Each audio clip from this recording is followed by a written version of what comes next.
السلام عليكم ورحمة الله وبركاته. معاكم أحمد عكاشة وحلقة جديدة من كورة تيوب. معلش ظهرنا معاكم مرة تانية، انتوا عارفين طالما ظهرنا مرة تانية يبقى في مستجدات، وحبينا نوضح لحضراتكم ما يحدث على الساحة الرياضية وتحديدا نادي الزمالك خلال الساعات الأخيرة. يعني عايز أبدأ مع حضراتكم من عند جوزيه بيسيرو وما يحدث داخل نادي الزمالك. يمكن جوزيه بيسيرو عقد جلسة مع لاعبي نادي الزمالك. الراجل عمل جلسة قال لهم ان احنا ما عملناش حاجة، احنا النهارده تعادلنا مع الاهلي، وان قيمه نادي الزمالك مش ان انا اتعادل مع الاهلي، لا انا افوز على الاهلي وافوز على اي فريق لان انا نادي الزمالك. وده كلام محترم الحقيقه، بيدل على عقليه المدير الفني لنادي الزمالك الحقيقه، وانه قد ايه راجل عنده الشغف للفوز بالبطولات، وعنده الرغبه دائما في الاستحواذ على كل المشاركات او البطولات التي يشارك فيها نادي الزمالك. ودي رغبه كويسه جدا. كمان الراجل بدأ يشتغل كمان على تصحيح الاخطاء في مباراة القمة. كان في اخطاء، طبعا في اخطاء.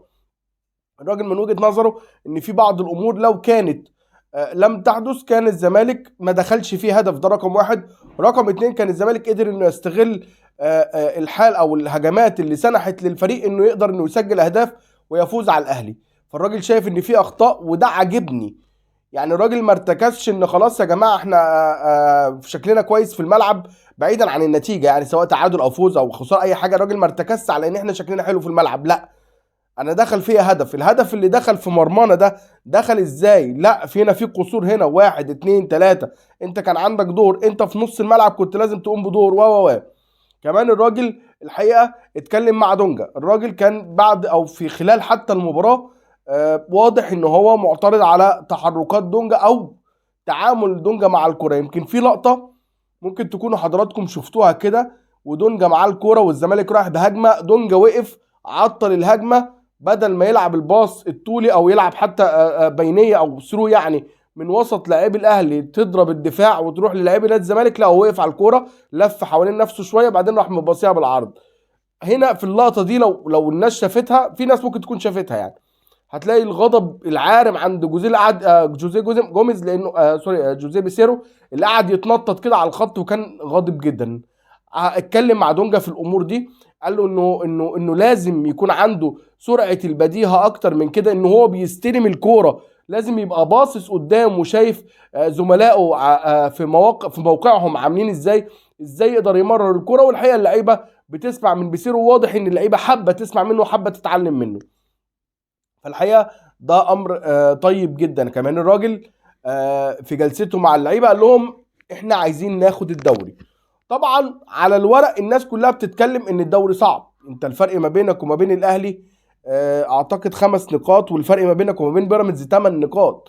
يعني انت بتتكلم ان انت عشان تجيب بيراميدز بس تتساوى معاه، ان بيراميدز لازم يفقد 8 نقاط. خلينا نتكلم هنا على المركز الاول بعيدا عن الاهلي. الراجل اللي بيتكلم كده الراجل عاوز يضمن مركز في او مقعد في دوري ابطال افريقيا، بعيدا عن الكلام الكتير اللي طالع ان ممكن يتم تطبيق النظام الجديد لدوري ابطال افريقيا بداية من الموسم المقبل، وان يتم اخذ 3 أو 4 فرق من دول شمال افريقيا. لكن حتى اللحظة ده كله كلام، مفيش امر تم اعتماده بشكل رسمي او اتبعت للاتحادات او اتبعت لانديه او اتبعت لاي حد. مفيش الامر ده بشكل رسمي. فانا لحد دلوقتي انا بتعامل مع ان ده كلام اشاعات كنادي الزمالك. يعني انا عايز ايه؟ انا عايز اخد الدوري او على اقل تقدير اضمن المركز الثاني في ظل المنافسه الشرسه مع الاهلي ومع بيراميدز. طيب هنا الراجل كلامه واضح. الزمالك فاضل له ايه؟ الزمالك فاضل له ماتشين في الدور الاول، مباراتين في الدور الاول ان شاء الله، بدايه من المباراه القادمه امام زد، ثم هيكون عنده 8 مباريات في الدور الثاني. يعني الاجمالي هم 10 مباريات. الراجل كلامه واضح، انا عايز ال 30 نقطه، 3 في 10 ب 30.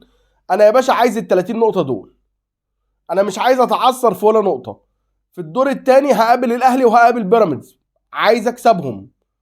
في الدور الثاني الاهلي وبيراميدز هيلعبوا بعض، هيعطلوا بعض سواء بتعادل او حد فيهم يكسب او وهكذا يعني، فهيعطلوا بعض. انا عيني على الدوري، انا رايح للدوري. ده انا بشوفه كلام طيب جدا، لان الجميع رمى الفوطه. وخلينا نقول ان جزء كبير من الجماهير رمى الفوطه وقال لك يا عم خلاص بقى كده كده ايه، احنا عايزين ايه يعني يبقى شكلنا حلو لحد نهايه الموسم ونجيب كام صفقه ونوقف الفرقه على رجليها ونخش الموسم الجديد بشكل افضل.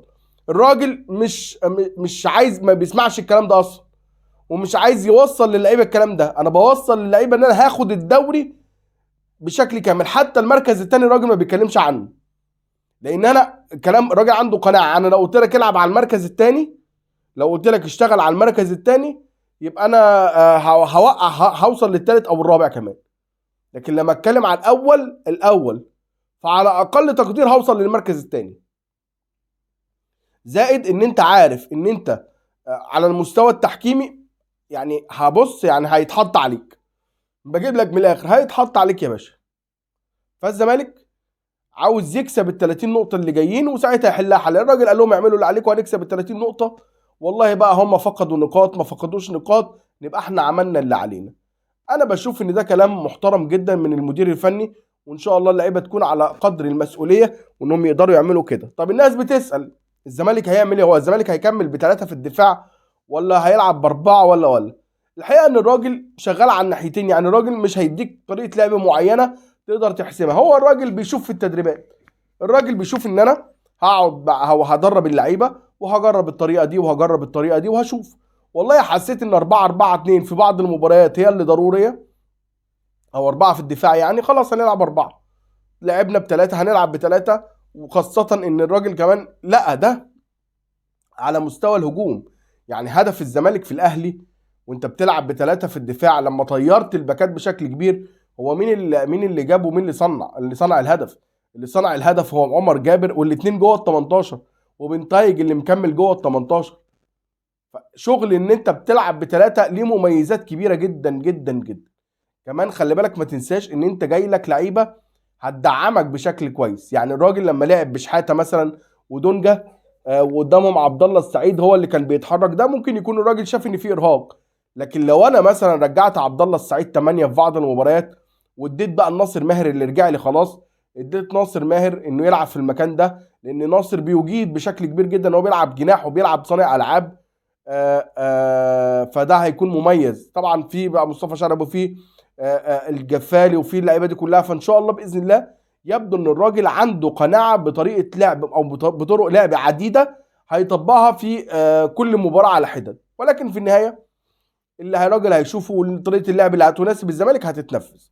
فده فيما يخص لعيبه نادي الزمالك. كمان الراجل من دلوقتي بقولها لك اهو،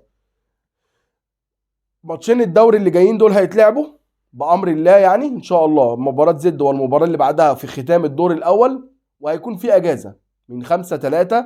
دي اجازه للمنتخب الوطني، يعني او يعني فتره توقف.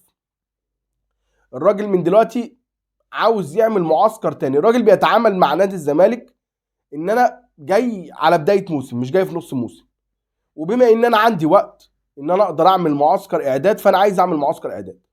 فالراجل هيطلب من دلوقتي او بيخطط من دلوقتي للدخول في معسكر في فتره التوقف الدولي، خاصه ان المنتخب الوطني ما بياخدش لعيبه كتير قوي من الزمالك. يعني ممكن ياخد محمد شحاته لان هو بيحب حسام حسن بيحبه. ناصر ماهر راجع من فتره غياب، وارد ياخده وارد ما ياخدوش، الله اعلم. عمر جابر هو كده كده ما بياخدوش. احمد فتوح ما شاركش الفتره اللي فاتت بشكل كبير جدا، فممكن الراجل ما ياخدوش. هو يمكن زيزو بس اللي الراجل بياخده. وارد انه ياخد ناصر منسي، وارد. يعني الراجل مش مفيش اسماء كتيره. حسام عبد المجيد طبعا مفيش اسماء كبيره او كتيره في الزمالك انها ممكن تتاخد. حتى لو خد محمد عواد مثلا، يعني الراجل مش او الزمالك مش هيكون متاثر قوي في المعسكر ان انا معايا معظم اللاعبين. فده امر طيب جدا جدا الحقيقه، الراجل بيفكر فيه وبيشتغل عليه بشكل مميز جدا الحقيقه. وان شاء الله باذن الله يعمل المعسكر ده ويجي بفايده على نادي الزمالك خلال الفتره القادمه. طيب ده الامر الاول اللي حبيت ان انا ابدا بيه مع حضراتكم. طيب طبعا من امبارح والكلام الكتير عن كولر انه اتقرت فتحته بمعنى صح. يعني تلاقي شوبير طالع في البرنامج بتاعه بيتكلم على كولر ان احنا نفذنا لك كل اللي انت عايزه، وانت حتى لما بتاخد اللعيبه بالليل في التتش بعد الماتش انت ما بتعملهمش حاجه، انت ما بتعاقبهمش، انت مش عارف ايه. فواضح ان والكلام ده اتقال في قناه الاهلي.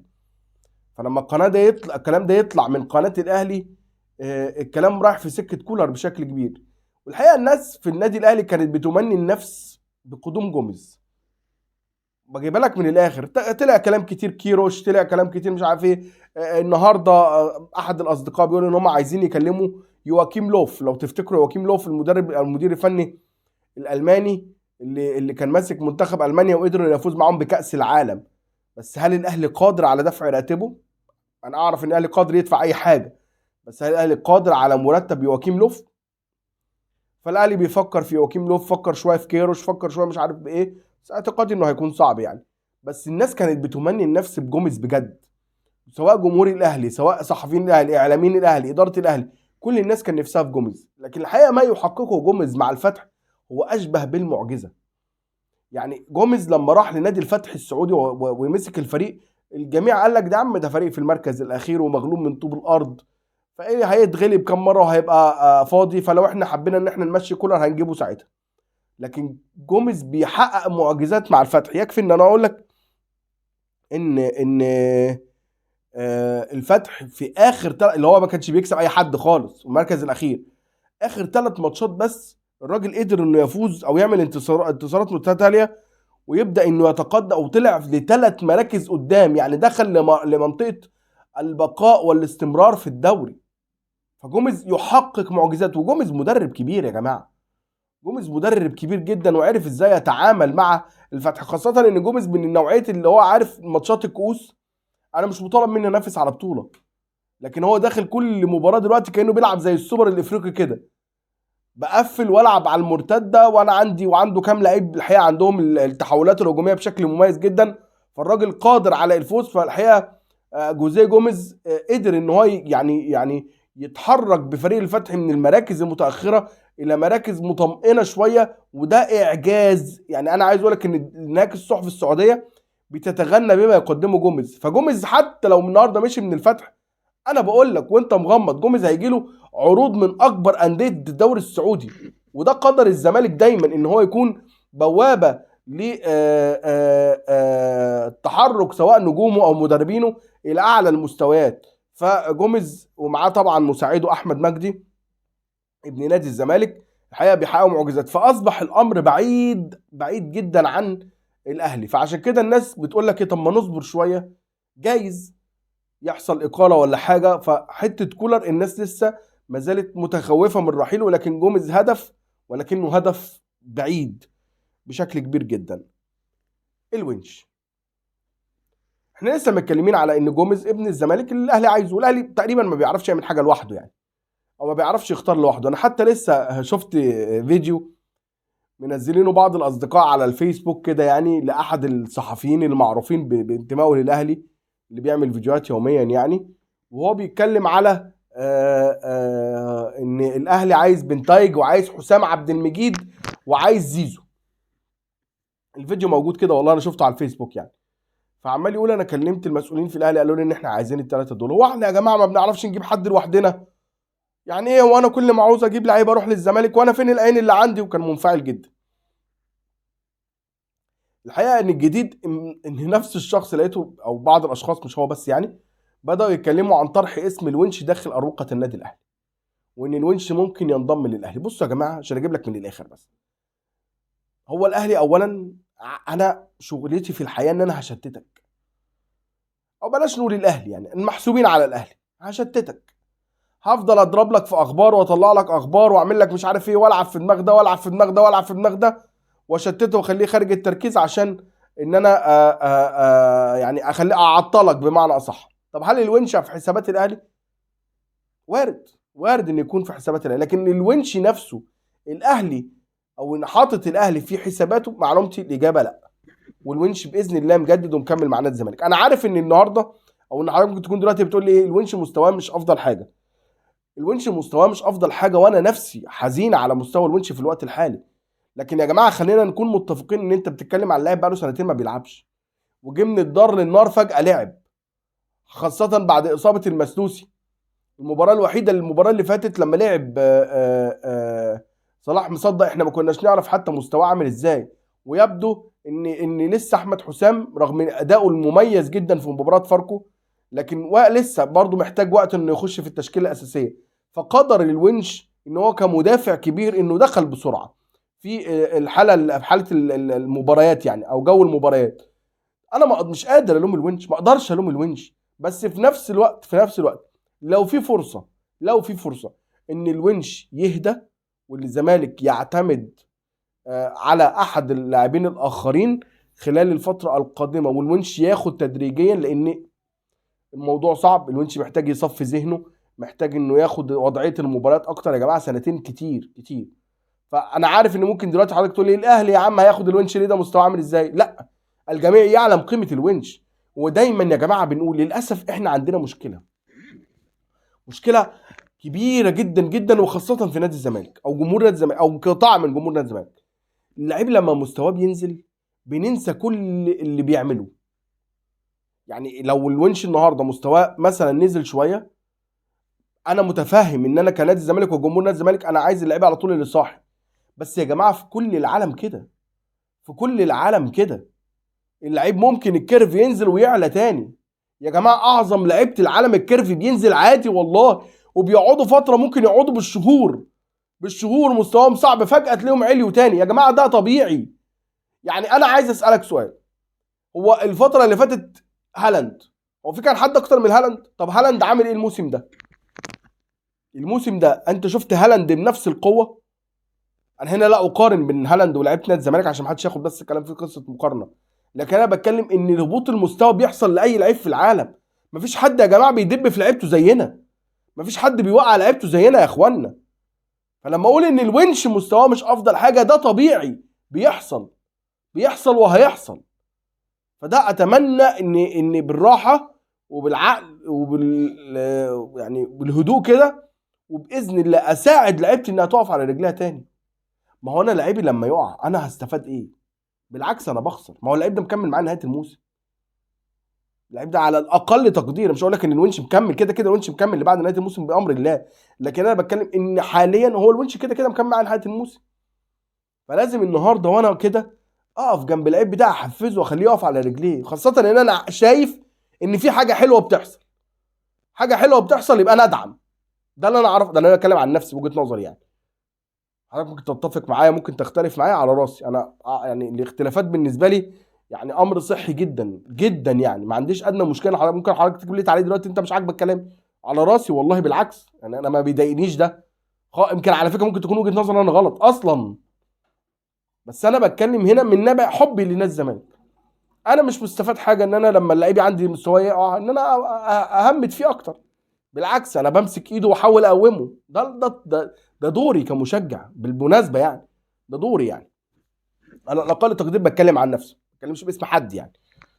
فده فيما يخص قصه الونش. لكن الونش ينتقل للاهلي والكلام الفارغ ده كلام فارغ، يعني خليني اقول لك انه كلام فارغ. يعني حتى اللحظه اللي انا بكلمك فيها لا اساس له من الصحه. طيب ده فيما يخص الزمالك. فيما يخص قصه الونش، الزمالك استعاد شيكابالا، واستعاد احمد فتوح، واستعاد ناصر ماهر. خلاص اللعيبه دي جاهزه للمباراه القادمه بامر الله.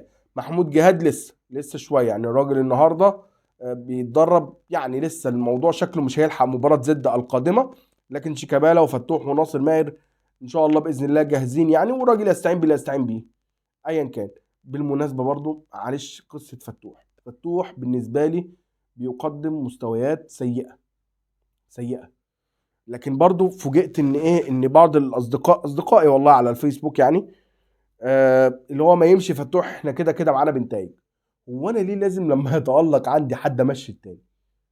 يا جماعه ما احنا خلينا نكون متفقين، هو فتوح لعيب اصلا في المجمل سيء.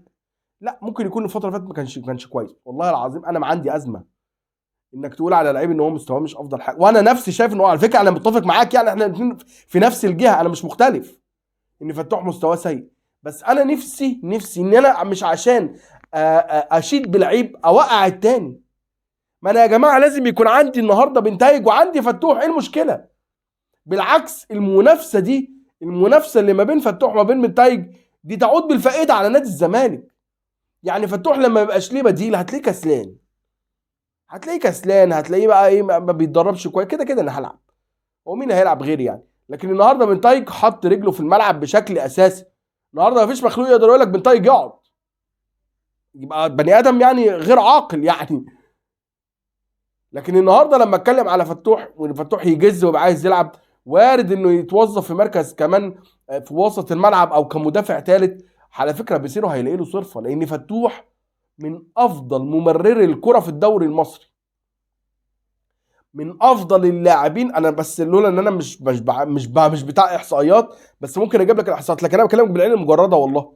فتوح هو افضل او ممكن يكون افضل ممرر في الدوري المصري، ما بيطلعش الكوره من رجليه الا صح.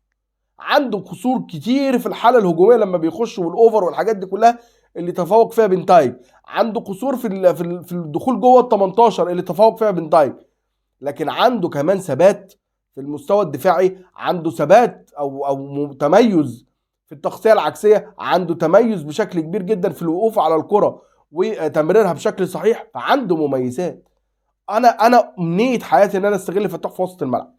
معلش هو الكلام جاب بعضه، ده ما كانش في الحسابات يعني، بس بما ان احنا جبنا سيره الونش بنفس الامر يعني، من تاخر المستوى شويه، فجه الكلام بالمناسبه لفتوح. يعني والله يا جماعه خدوا، يعني عايز تاخد كلامي بصدر رحب على عيني وعلى راسي، مش حضرتك برضو رافض كلامي، والله على عيني وعلى راسي برضو.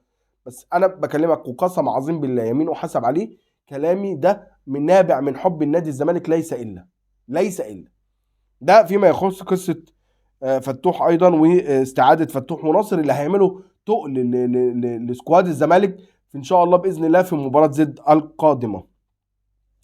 يمكن خلاص ميدو اعلن زي ما قلنا لحضراتكم الصبح النهارده، ان ميدو اعلن انه هيقدم برنامج في قناه الزمالك، وانا شايف ان ده توازن مميز جدا في الحاله الاعلاميه، لان الزمالك اتاخر الفتره اللي فاتت اعلاميا بشكل كبير جدا، بشكل كبير. يعني النهارده لما اكلمك، لما يطلع الناس تتكلم على ان الونش ممكن يروح الاهلي، انا هنا ما عنديش الاله الاعلاميه اللي تعرف ترد. على فكره ممكن يكون الناس اللي في قناه الزمالك بيردوا، ممكن يكونوا بيردوا، بس انا وانت مش عارفين هم بيقولوا ليه بيقولوا ايه. ليه؟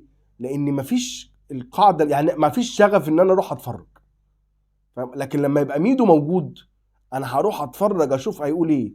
لما يبقى في تطوير وتجديد لقناه الزمالك، هفتح القناه وعيني هتاخدني عشان عايز اعرف التطور اللي هيحصل هيبقى عامل ازاي، لغه الحوار هتبقى عامله ازاي، لان لغه الحوار الكرافتات الشيك مش جايبه همها. انا ما بقولكش على فكره اطلع سب واشتخاني واشتم الناس ومش عارف ايه والكلام ده كله يعني، لكن على الاقل تقدير لازم يكون في حده في الرد، وبالادب وبالاصول وبالاحترام برضه. يعني ما بقولكش اخرج عن النص، بس لازم يكون في حده في الرد، زي ما في حده على الجانب الاخر في التجاوز في حق نادي الزمالك بشكل او باخر، لازم انا كمان يكون عندي نفس الامر. انا ند بالند، انا الزمالك، انا مش نادي من انديه يعني انا اسف يعني مراكز الشباب، مع كامل احترامنا طبعا لمراكز الشباب، بس انا اقصد ان انا في الجماهيريه والشعبيه والقوه، وانا الزمالك، انا الزمالك برضه.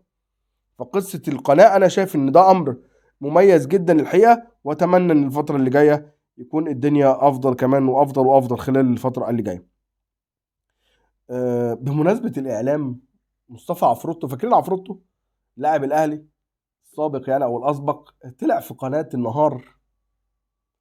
انا ما صدقتش يعني لما قريت الكلام انا ما صدقتش، فرحت دخلت سمعت الحوار. قاعد مع الاخ اسمه ايه ده انا بنسى اسمه ايه ده، اللي هو محتواه زيزو وشيكابالا، ده ما بيشتغلش غير على زيزو وشيكابالا، يعني هو قاعد ليل ونهار زيزو وشيكابالا. لو يعني اعتقد ان شيكابالا لو اعتزل وزيزو مثلا ساب الدوري المصري، هو هيقفل البرنامج، يعني مش فاكر اسمه ايه يعني. المهم قاعد معاه، ف فبيتكلموا على كابتن مصطفى يونس، وانا ما عجبنيش طريقه الكلام خالص في حق مصطفى يونس. هو ده اهلاوي، ده مش اهلاوي، مش عارف ايه. كان كل الكلام ده كان ممكن يعدي، لكن مفاجاه كبيره جدا انه المذيع بيساله، الاخ ده بيساله على ان هل هو مثلا غيران من الكابتن محمود الخطيب، مصطفى يونس يعني، كابتن مصطفى يونس طبعا غيران من الكابتن محمود الخطيب. فكان التشبيه غريب جدا. عارف العبد والشيطان، لما العبد قعد يوسوس، او اسف الشيطان او ابليس قعد يوسوس، ابليس قعد يوسوس لادم. ايه التشبيه ده، ايه التشبيه ده، ايه ده، عبد مين وابليس مين وشيطان مين، ايه ده يا جماعه ده، ايه ده بجد والله. انا والله انا مستغرب، انا والله ما كنت مصدق، انا حرفيا ما كنتش مصدق والله الا لما سمعت الكلام. انا بس عايز اقول لك هو قال لي بالظبط عشان الواحد ما يبقاش يعني بيقول كلام مش في موضعه يعني. لكن هذا الحديث حصل والله اهي اهو قال لك ايه بقى؟ قال لك قصة محمود الخطيب ومصطفى يونس شبه قصة ابليس وسيدنا ادم. مشكلة ابليس هو انه كان غيران من سيدنا ادم، ومشكلة مصطفى يونس برضو انه غيران من الكابتن محمود الخطيب. طبعا كان في غضب شديد جدا اكيد من الكابتن مصطفى يونس، والموضوع تم تداوله. النهارده موقع قرار 24 بيقول ان منع مصطفى عفروتو من الظهور التلفزيوني لمده 3 شهور بعد حديثه عن الخطيب ومصطفى يونس. بس مش انا التشبيه نفسه مخليني مش مقتنع والله ان الموضوع حصل بالشكل ده يا جماعه والله. طيب ده فيما يخص قصة مصطفى عفروتو وقصة القناة. وإن شاء الله بإذن الله الفترة اللي جاية يكون الدنيا أفضل يعني. عندي كلام تاني بس ممكن نأجله عشان الفيديو كده ما يطولش. لكن برضو كلام ممكن ينتظر للغد يعني، وإن شاء الله يكون لنا حديث تاني بكرة بأمر الله. دي كانت حلقتنا، أشكر حضراتكم. بكرة إن شاء الله استنوني في حلقة جديدة من كورة تيوب.